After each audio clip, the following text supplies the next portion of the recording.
Hi, Jesse. Hello, Adam. I'm so happy Thank you. that I'm seeing you here, Mr. Wilson. Actually, I was very happy when you signed up here. Talaga, you're not giving up on your dreams. Oh, thank you so much. I mean, yeah, I was kind of sad that you didn't make it to to your previous pageant, but do you think everything happens for Right. I also believe with that. Uh-huh. So, kasi Jesse, the thing that gets me to you is that you're very well spoken. Ay, maraming salamat. And when you didn't make it, it's like, how?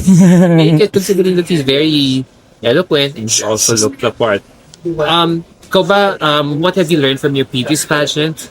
Yeah. So I've been competing, alam niyo naman, since 2023. That was actually my first pageant ever, Mr. Grand Philippines. So I didn't actually expect anything at that time to win, but I will always bring with me the experiences of being humble to every opportunity that comes along the way. Kasi yun kasi yung dahilan kung bakit ako patuloy na nag-move forward.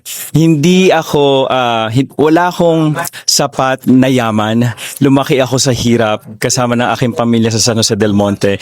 But with that experience, with all the experience, I really have to, be always positive, always in every opportunity that comes along the way. So this time for Mr. World Philippines, I'm very happy na with all these experiences, I can confidently say that I can always stay on the ground and can confidently showcase my authentic self in every aspect of the competition, especially kapag magkakasama talaga kami mga co-candidates ko.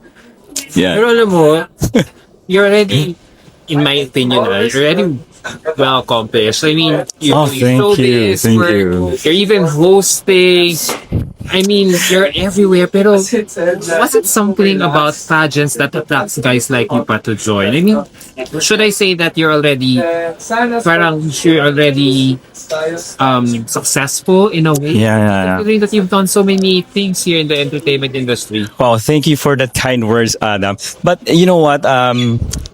It always interests me to represent Philippines on an international stage. Ibang klase kasi yung honor and responsibility of being a candidate internationally.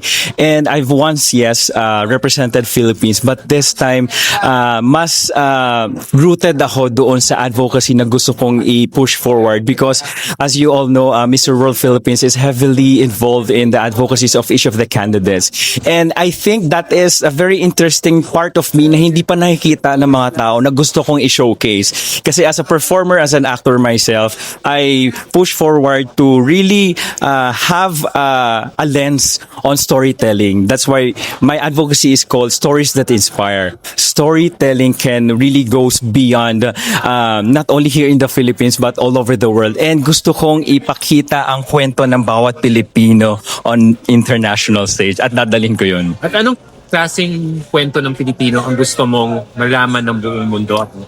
Of course, i-showcase ko yung pagiging resilient ko as a person kasi marami tayong pinagdaanan sa buhay na hindi ko lubos akalain na malalampasan natin with all the limited resources that we had as a family in San Jose del Monte.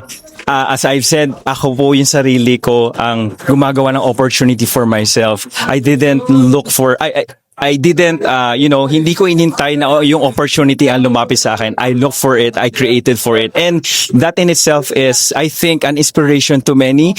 And yun yung story na gusto kong dalhin sa international stage. That's nice. Pero ikaw, Jess, with everything that's been going on with your life, how are you persevering through? Parang what makes you not give up despite everything that you've gone through, yung challenges mo, your family when you were starting, up until, sabihin ko ba setback?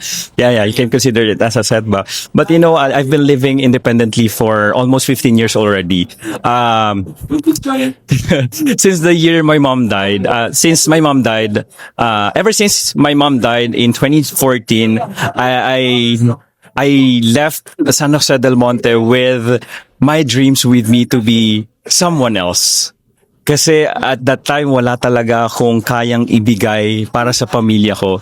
And with that perseverance in me, I'm happy and proud to say na nakakapag-give back ako sa family ko. Not only sa aking pamilya, but also sa community na kinabibilangan ko with my advocacy stories that inspire. I've been doing it for quite some time already, 7 years. Hindi lang yan alam ng karamihan, but I've been really pushing forward for it to, basically preserve the cultural and heritage, not only in San Jose del Monte, but the Philippines in general. Yeah. But you really admire your tenacity. Huh? Maraming salamat po. How do you view life in relation to all your experiences, challenges, and failures? Success along Alam mo Adam, if I may say, tao lang din ako no. Madalas ako mapanghinaan, and I'm very happy that there are people who continue to choose to believe in me, choose to love me because naniniwala sila sa kakayahan ko. Merong isang nagsabi sa akin na naniniwala kami sa iyo because you first believe in yourself.